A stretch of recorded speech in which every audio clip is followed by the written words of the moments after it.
সেটা নিয়ে আমরা বারংবার এখানে আসছি এবং আমরা সেই আশা নিয়ে আসি যে অতি সত্বর আমাদের রেজাল্টটা আউট করে আমাদের স্কুলে মানে বিদ্যালয়মুখী করবে। আমরা আমাদের যে 2022 সালে যে নোটিফিকেশনটা আউট হয়েছিল সেটার মধ্যে কিন্তু আমরা অবগত আছি যে ডিক্রিজ ইনক্রিজ কথাটা উল্লেখ নেই। তো সেহেতু আমাদের যে এসটি মানে পোস্টটা আছে সেই এসটি পোস্টটা না তো ডিক্রিজ করা সম্ভব হবে, না তো ইউআরের ইনক্রিজ করা যায়, সেই বিষয়টা নিয়ে আমরা অবগত আছি। তো সুতরাং আমাদের অতি সত্বর রেজাল্টটা আউট করে আমাদের যাতে সবাইকে একসাথে নিয়োগ করা হয় সেই মানবিক আবেদন নিয়ে আমরা আজকে টিআরবিটিতে একত্রিত হয়েছি। তো আমরা আশাবাদী যে রাজ্য সরকার এবং মুখ্যমন্ত্রী স্যার যেহেতু উনি দপ্তরে এটা, আমি আশা করুন যে এই বিষয়টা ওনার কাছে ওনার দৃষ্টিতে পড়েছে যে উনি যাতে পোস্ট ইনক্রিজ করে কোয়ালিফাইড ক্যান্ডিডেট রিক্রুট করে 2022 সালের আপনারা জানিয়ে রাখি যে নোটিফিকেশন আউট হয়েছিল সেটার মধ্যে ভুলভ্রান্তি ছিল। তো আমরা আশা করুন যে ইনক্রিজ ডিক্রিজ অপশনটা সেটা ডিপার্টমেন্ট খুব ভালো করে দেখবে, কারণ এখানে একটু ভেজাল আছে।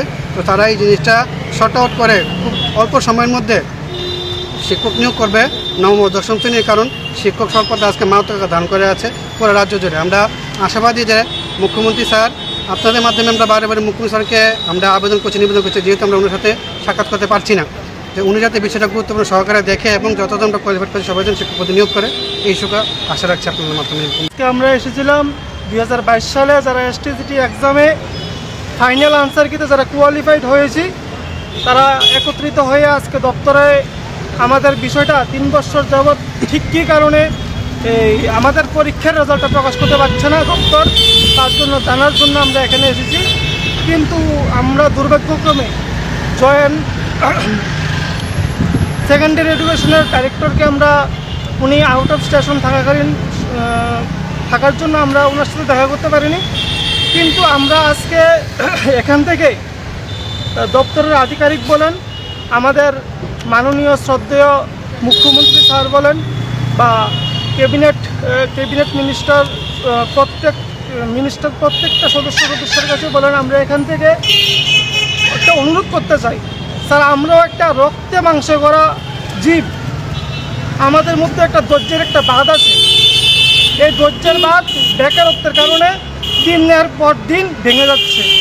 আজকে 3 বছর অতিক্রান্ত হওয়ার পরেও আমরা যখন আমাদের পরীক্ষার রেজাল্টটা পাচ্ছি না, তখন যে সমস্ত বয়স উত্তীর্ণ দাদা দিদিরা ওভারেজ হয়ে যাচ্ছে বা ওভারেজ হয়ে গেছে, তারা আজকে একটা চিন্তার মধ্যে আছে।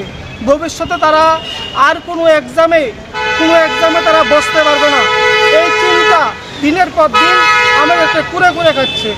আমরা চাই সিএম স্যার আমাদের 2022 সালের এসটিজিটির বিষয়টা নিয়ে একটু নজর দিক এবং আমরা যারা কোয়ালিফাইড হয়ে রেখেছি এই রাজ্যে শিক্ষক স্বল্পতা দূরীকরণের লক্ষ্য নিয়ে আমাদের সকলকে যাতে একসাথে স্যার নিয়োগ করে সেই বিষয়টা আমরা স্যারের কাছে একটা আবেদন আকারে রাখতে চাই। আমরা আজকে দপ্তরের মধ্যে আধিকারিকদের পাইনি, কিন্তু আমরা বেশ কয়েকদিনের মধ্যেই সবার সাথে আলাপ আলোচনা করে আমরা সিএম স্যারের সাথে কীভাবে সাক্ষাৎ করা যায় সেই বিষয়টা নিয়ে আলোচনা করব। এতটুকু বলার ছিল আজকে এখানে।